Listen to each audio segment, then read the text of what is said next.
ஓம் ஸ்ரீ தாரா நேயர்களுக்கு வணக்கம். இது வாஸ்து வகுப்பு பகுதி 20. இந்த வாஸ்து வகுப்பை உங்களுக்கு வழங்குவதற்காக அனுமதி அளித்த ஓம் ஸ்ரீ தாரா நிறுவனர் அவர்களுக்கு மிக மிக நன்றி. வாஸ்து எனும் இந்த கலையை உருவாக்கி நமக்கு கொடுத்த மயன் அவர்களுக்கும் விஸ்வகர்மா அவர்களுக்கும் நம்முடைய முன்னோர்களுக்கும் நமக்கு இந்த வகுப்பை வழங்கிய குருமார்களுக்கும் அனைவருக்கும் மிக மிக நன்றி. தாய் தந்தையருக்கு மிக மிக நன்றி. வாஸ்து பகவானுக்கு மிக மிக நன்றி. இந்த பிரபஞ்சத்திற்கு மிக மிக நன்றி. வாஸ்துங்கிறது மிகப்பெரிய அற்புதம், மிகப்பெரிய ஆனந்தம். ஓகேங்களா? ஒரு விஷயம் வந்து கரெக்டாக வந்துட்டுனா எல்லாமே வந்து கரெக்டாக வந்துருங்க. அது மாதிரி தாங்க ஒவ்வொரு விஷயமும் வந்து கரெக்டாக வந்துட்டுன்னு வச்சுக்கோங்களேன். அப்போ 100 மார்க். ஓகேங்களா? அப்போ அந்த எக்ஸாம்ல வந்து ஒவ்வொரு ஆன்சருமே கரெக்டாக எழுதிட்டீங்கன்னா 100 மார்க் வாங்கிக்கிறோம் இல்லைங்களா? அது மாதிரி தாங்க வாஸ்து. ஒவ்வொரு விஷயமும் வந்து கரெக்டாக பார்த்து கரெக்டாக எந்த இடத்துல எப்படி இருக்கணும் என்னங்கிற விஷயத்த தெளிவாக பண்ணிட்டோன்னு வச்சுக்கோங்களேன். 100க்கு 100 மார்க் நம்முடைய லைஃப்ல பெரிய லெவலில் சக்ஸஸ் பண்ணலாம். நல்லபடியாக எல்லா விஷயத்தையுமே வந்து நல்ல அழகாக கொண்டு போகலாம். ஓகேங்களா? வாஸ்து சம்பந்தமான விஷயங்கள், வாஸ்து சம்பந்தமான உங்களுடைய கேள்விகள், அதுக்கப்புறம் பார்த்தீங்கன்னா வந்து ஒரு வீட்டுக்கு வந்து வாஸ்து ஒன்று பார்க்குறோம், வாஸ்து குறைபாடுகள் இருக்குது அப்படின்னா தாராளமாக காண்டாக்ட் பண்ணுங்க. அதற்கான ப்ரெடிக்ஷன் எல்லாமே கொடுக்கலாம். வாஸ்து சம்பந்தமாக வீடு எல்லாமே கட்டிட்டோங்க, இருந்தாலுமே வாஸ்து குறைபாடுகள் வந்து ரொம்ப சிரமப்பட்டு இருக்கோம், உடல் நல குறைவுல இருக்கும் அப்படின்னு நீங்கள் நினைக்கிறீங்களா? இங்கே கொடுக்கப்பட்டிருக்கிற நம்பர் வந்து நீங்கள் காண்டாக்ட் பண்ணீங்க அப்படின்னா உங்களை வழி நடத்துவார்கள். அப்புறம் வந்து பார்த்தீங்கன்னா வாஸ்து சம்பந்தமான எல்லா விஷயமே வந்து நானே உங்களுக்கு வந்து சரி பண்ணி தர்றேன். சரிங்களா? இப்போ வகுப்புக்குள்ள போலாமா?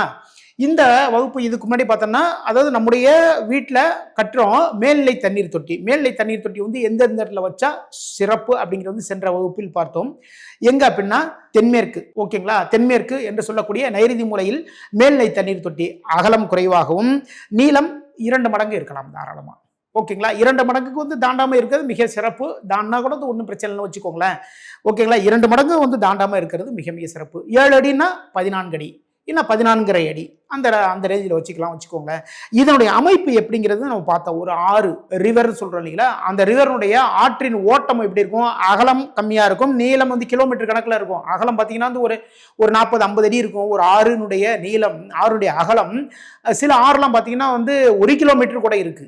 ஆனால் அதனுடைய நீளம் வந்து பார்த்தீங்கன்னா பல கிலோமீட்டர்கள் போகும். சரிங்களா? அப்போ இந்த கொள்ளிடம்ங்கிற ஆறுலாம் பார்த்தீங்கன்னா வந்து அது ஒரு 1.5-2 கிலோமீட்டருக்கு வந்து அவ்வளோ அகலம் இருக்கும். அதுமாரி காவிரி ஆறுலாம் நீங்க போய் ஸ்ரீரங்கத்தில் இருக்கிற ஆறுலாம் பார்த்தீங்கன்னு வச்சுக்கலாம், அந்த ஆற்றினுடைய அகலமே பார்த்தீங்கன்னா 2 கிலோமீட்டர் வரைக்கும் வரும். ஆனால் அந்த ஆறினுடைய நீளம் பார்த்தீங்கன்னா பல 100 கிலோமீட்டர் போகும்.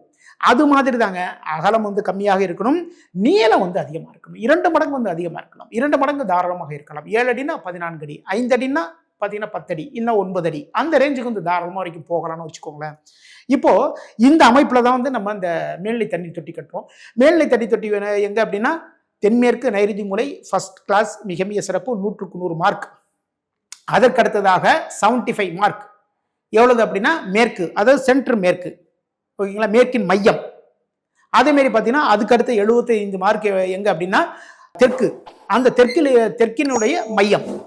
இதெல்லாம் பார்த்தீங்கன்னா 75 மார்க் தாராளமாக உங்களுக்கு கொடுக்கலாம். அது அந்த இடத்துல அமைக்கிறப்போ சரிதாங்க. அகலம் வந்து அகலம் 1 மடங்கு அப்படின்னா நீளம் வந்து 2 மடங்கு இருக்கணும். ஓகேங்களா? 2 மடங்குக்கு பார்த்தீங்கன்னா கொஞ்சம் குறைவாக கூட வந்து நீங்கள் இருக்கலாம், தாராளமாக வந்து வச்சுக்கலாம். இதுதான் மிக மிக சிறப்பு. தயவு செய்து நம்ம வீடெல்லாம் வந்து இவ்வளோ கஷ்டப்பட்டு கட்டுறோம், நீங்கள் தயவு செய்து தண்ணீர் தொட்டி கட்டுங்க.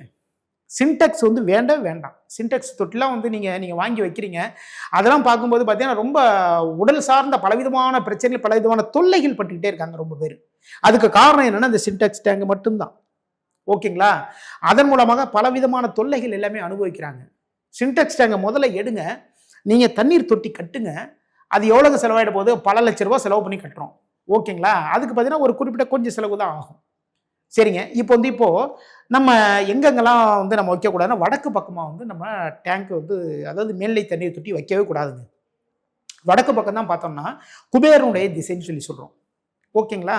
அந்த இடத்துல பார்த்தீங்கன்னா பணம், அதாவது ஏதாவது ஒரு நகை பாக்ஸை வைக்கலாம், இதெல்லாம் வைக்கலாம். எங்கள் வீட்டுக்குள்ளே சொல்கிறேன், நான் வீட்டுக்கு வெளில கிடையாது, வீட்டுக்குள்ளே சொல்கிறேன். ஆனால் மேலே வந்து நீங்கள் தண்ணீர் தொட்டி வைக்கும்போது என்ன ஆகும் அப்படின்னா அங்கே தண்ணீரை சேமித்து வடக்கு பக்கத்துலேருந்து வரக்கூடிய அந்த தண்ணீரை வந்து பார்த்தீங்கன்னா நம்ம அளவு பார்த்து செலவு பண்ண போகிறது கிடையாது. பணத்தை வந்து நம்ம அளவு பார்த்து செலவு பண்ணுவோம். இது வேணும், இது வேணாம், இந்த அளவுக்கு செலவு பண்ணால் போதும்பா, ஓகேவா, அப்படி பார்த்து செலவு பண்ணுவோம். தண்ணியை வந்து அப்படி செலவு பண்ணவே மாட்டோம். என்ன பண்ணுவோம், எடுத்து எடுத்து குளிச்சுக்கிட்டே இருப்போம் நம்ம பாட்டை நம்ம. ஓகேங்களா? ஒரு பக்கெட் தண்ணி மட்டும் குளி, அதுக்கு மேல குளிக்க கூடாது அப்படின்னு யாரையும் கண்ட்ரோல் பண்ண முடியாது. சரிங்களா? அதே மாதிரி பாத்திரம் கிளீன் பண்றப்ப கூட வந்து இவ்வளவுதாங்க தண்ணி இருக்கு, ஒரு 50 லிட்டருக்குள்ள வந்து நீங்க பாத்திரத்தை எல்லாம் கழுவிடுங்க அப்படி சொல்ல முடியாது.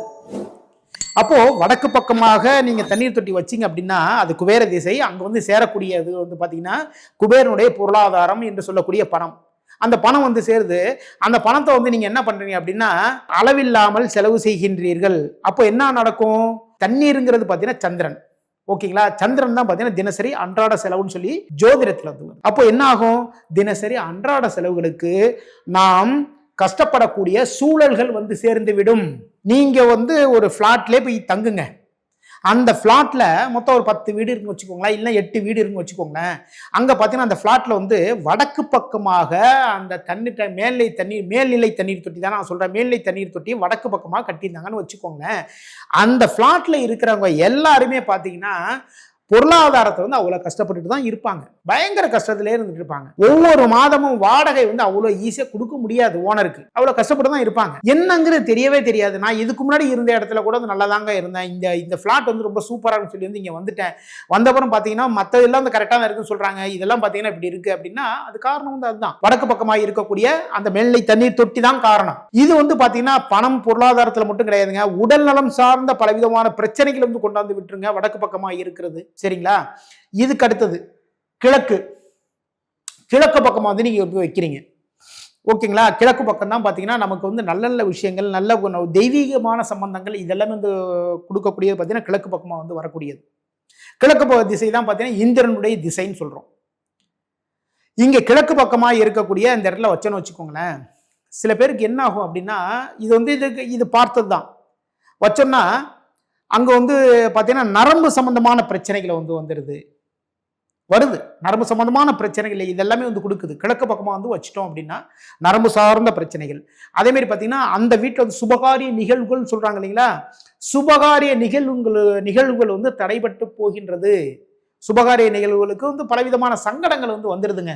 நல்ல விஷயம் வந்து நடக்கிறது பாத்தீங்கன்னா அந்த சுபகாரிய நிகழ்வுகள் தான். ஓகேங்களா? அப்ப கிழக்குல வந்து பாத்தீங்கன்னா நம்ம தண்ணியை வந்து வைக்கிறோம்.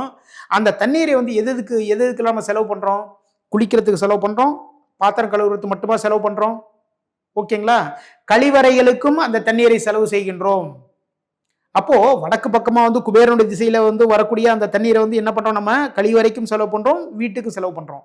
அதே மாதிரி கிழக்கு பக்கமா இருக்கக்கூடிய வரக்கூடிய தெய்வ அருள் பெற்ற அந்த நீரை வந்து நம்ம என்ன பண்றோம் அப்படின்னா அதை வந்து பாத்தீங்கன்னா குளிப்பதற்கு, அப்புறம் பாத்தீங்கன்னா கழிவறைக்கு எல்லாத்துக்குமே நம்ம யூஸ் பண்றோம். இப்போ இதனுடைய தெய்வ அருட்கள், தெய்வ கடாட்சம் இதெல்லாமே வந்து நமக்கு எல்லாமே வேஸ்ட் ஆகுது. அப்போ உடல் சார்ந்த பிரச்சனைகள் எல்லாமே வர ஆரம்பிச்சிடும்.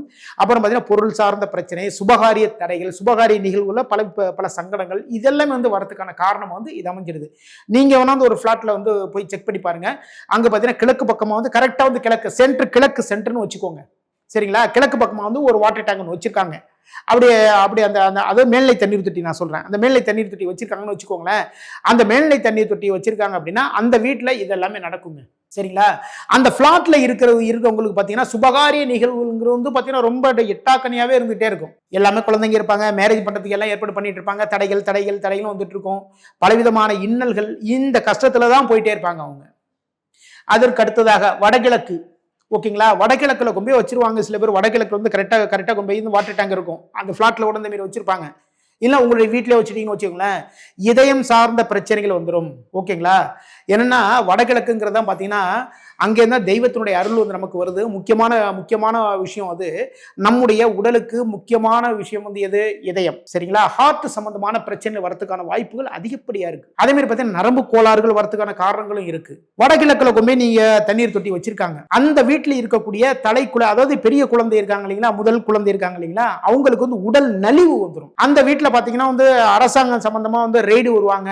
இதே மாதிரி பலவிதமான சங்கடங்கள், பலவிதமான பிரச்சனைகள்லாம் இருக்குங்க. எதனால அப்படின்னா அந்த இடத்தில் தெய்வத்தினுடைய அருள் வருகின்றது. அந்த தெய்வத்தினுடைய அருள் வரக்கூடிய இடத்துல இருக்கிற தண்ணீரை நாம் எதுக்கெல்லாம் நம்ம செலவு பண்றோம்? குளிப்பதற்கு, கழிவறைக்கு செலவு பண்றோம். இது மாதிரி எல்லாத்தையும் செலவு பண்ணிட்டு இருக்கோம். நம்ம சாமி பகவானுக்கு வந்து பூஜை பண்றதுக்கு வந்து யூஸ் பண்ணிட்டு இருக்கோம்? கிடையவே கிடையாது. அப்போ நம்ம இப்பெல்லாம் யூஸ் பண்ணும்போது அந்த நீர் வந்து தெய்வ அருள் பெற்றது. அதை வந்து அதை இதுமாரி நம்ம முறையற்று, அதாவது முறை தவறி நம்ம செலவு செய்யும் போது அதன் மூலமாக பலவிதமான இன்னல்களை வந்து அனுபவித்து பலவிதமான தொந்தரவுகள், சங்கடங்கள் இதெல்லாமே வந்துடும். சரிங்க, வடகிழக்குல வந்து வைக்கக்கூடாது, தெய்வ அருள் வந்து கடாட்சம் கிடைக்கிறது ரொம்ப கஷ்டம். அதே மாதிரி வந்து தென்கிழக்குங்கிறது எது? அக்னி. அப்போ அக்னியில கொண்டு போய் நீங்க தண்ணியை வச்சுட்டீங்கன்னு வச்சுக்கோங்களேன், என்ன நடக்கும்? உடல் உபாதைகள் ஃபர்ஸ்ட் பாயிண்ட் வந்து உடல், அதாவது வயிறு சம்பந்தமான பிரச்சனைகள் வந்துருங்க. சரிங்களா? முதல் பிரச்சனை வந்து வயிறு சம்பந்தமான பிரச்சனை வந்துடும். அந்த அக்னியில கொண்டு போய் தண்ணியை வச்சுட்டீங்கன்னு வச்சுக்கோங்களேன், மனசு சம்பந்தமான கோளாறுகள் வரும். மனக்கோளாறு இருப்பாங்க. அந்த வீட்டில் இருக்கிறவங்க வந்து மனக்கோளாறு இருக்கிறவங்களா இருப்பாங்க. நீங்க செக் பண்ணி பாருங்க. நீங்க இதே மாதிரி இருக்கிற இடத்துல வந்து எப்படி இருக்காங்க அங்க இருக்கிறவங்க அப்படின்னு. நம்ம ஒண்ணு சொன்னா அவங்க வந்து அவங்க கரெக்டான பதில் சொல்ல மாட்டாங்க. அவங்க வேற மாதிரி பேசுவாங்க. இதே மாதிரிலாம் இருப்பாங்க. இதனாலதான் சொல்றேன், இது மாதிரி கரெக்டா எந்தெந்த இடத்தில் எந்தெந்த விஷயங்கள் வந்து கரெக்டா வைக்கணும் அப்படிங்கிறத நம்ம பார்த்து ரொம்ப அழகா பண்ணிட்டோம்னு வச்சுக்கோங்களேன், எல்லா விஷயத்திலிருந்து ஃபர்ஸ்ட் கிளாஸா நம்ம வந்துடலாம். இதுவரைக்கும் இந்த வகுப்பை உங்களுக்கு வழங்குவதற்கு அனுமதி அளித்த ஓம் ஸ்ரீ தாரா நிறுவனர் அவர்களுக்கு மிக மிக நன்றி. இந்த வகுப்பை உங்களுக்கு வழங்குவதற்காக ஒளிப்பதிவு செய்து கொண்டிருக்கும் ஒளிப்பதிவாளர் ஸ்வீட்டி அவர்களுக்கு மிக மிக நன்றி. இந்த வகுப்பை உங்களுக்கு வழங்குவதற்காக தொகுத்து அளித்து எடிட் செய்யும் எடிட்டர் காட்சன் அவர்களுக்கு மிக மிக நன்றி. மீண்டும் அடுத்த வகுப்பில் சந்திப்போம். வாழ்க வளமுடன், வாழ்க வளமுடன்.